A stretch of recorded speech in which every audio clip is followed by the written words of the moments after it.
गोंडा की तरबगंज विधानसभा क्षेत्र में बीजेपी प्रत्याशी प्रेम नारायण पांडे के पक्ष में आयोजित चिंतन सभा में कैसरगंज सांसद बृजभूषण शरण सिंह द्वारा सेकुलर राजनीति करने वाले दलों पर जमकर हमला बोला। उन्होंने कहा कि मुलायम सिंह अयोध्या में आतंकी हमला होने पर मारे गए आतंकवादियों को अयोध्या के जिला अस्पताल के पीछे उन्होंने दफनाने का काम किया और उनका मजार भी बनवा दिया गया। कुछ लोग उस मजार की पूजा भी करने जाते हैं। जो सरकार आतंकवादियों की मजार बनाती हो, भला वह कैसे राष्ट्रहित और देश हित की बात करेंगे।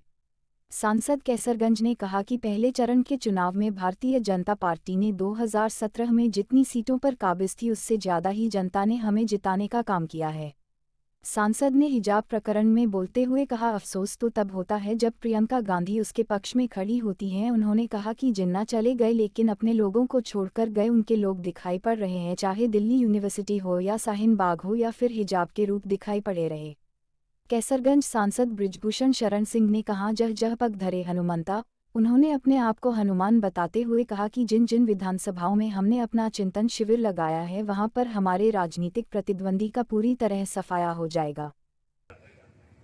भारत में जितनी भी विदेशी जातियां आई, सबने इस देश को और समाज को लूटने और तोड़ने का कार्य किया। चाहे वो शक हो, हूण हो, कुषाण हो, यवन हो, तुर्क हो, मंगोल हो, अफगान हो, मुगल हो, फ्रेंच हो, पुर्तगाली हो या अंग्रेज हो, अत्याचारों की लंबी श्रृंखला के साथ करोड़ों हिंदुओं की हत्या, बलात्, धर्म परिवर्तन।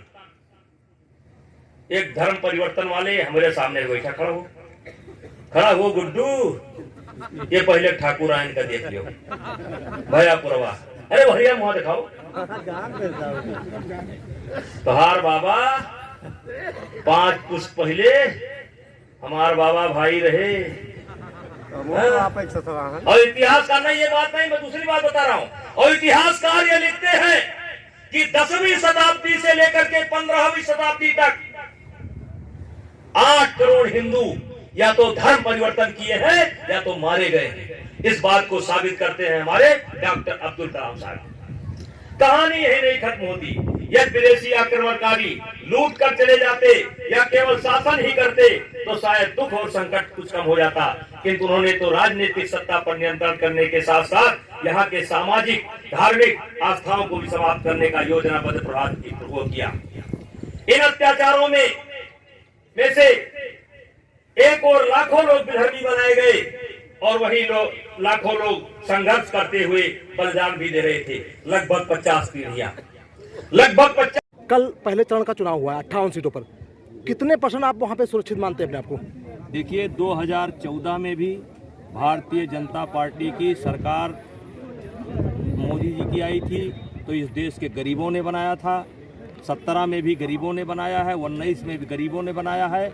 और जो सबका साथ, सबका विकास, सबका विश्वास, जिस तरीके से सबको साथ लेकर के मोदी चल रहे हैं, भारतीय जनता पार्टी बहुत भारी बहुमत से जीत रही है। जितने आप वोटिंग हुई है आप देखिएगा, रिजल्ट आएगा, वो जितना हमारे पास था उससे बढ़ करके आने वाला है, क्योंकि गरीब के दिल में कोई परिवर्तन नहीं हुआ है, बल्कि परिवर्तन और हमारे फेवर में हुआ है, पक्ष में हुआ है। नेताजी, हिजाब का एक मामला तूल पकड़ रहा है, इसमें पाकिस्तान की भी एंट्री हो गई है और वैसे भी आप कह रहे हैं कि यूपी में मुसलमान पूरे हिंदुस्तान में नहीं सुरक्षित, क्या कहेंगे? देखिए, ये तालिबानी सोच है और अफसोस तो तब होता है जब उनके पक्ष में प्रियंका गांधी खड़ी होती है, और अफसोस तो तब होता है जब देश के अन्य दल खड़े होते हैं। और दुनिया ने देखा है कि तालिबानियों ने किस तरीके से अफगानिस्तान को हफ्ता 10 दिन के अंदर लीलने का काम किया। तो मैं यही कह रहा हूँ, जिन्ना चले गए, विचारधारा छोड़ करके चले गए, आज उनके लोग दिखाई पड़ रहे हैं। कभी दिल्ली यूनिवर्सिटी में दिखाई पड़ते हैं, कभी शाहीन बाग में दिखाई पड़ते हैं, आज हिजाब के रूप में दिखाई पड़ रहे हैं। जिन जिन विधानसभा में आप चिंतन शिविर लगा रहे हैं, क्या रहेगा रिजल्ट इसका?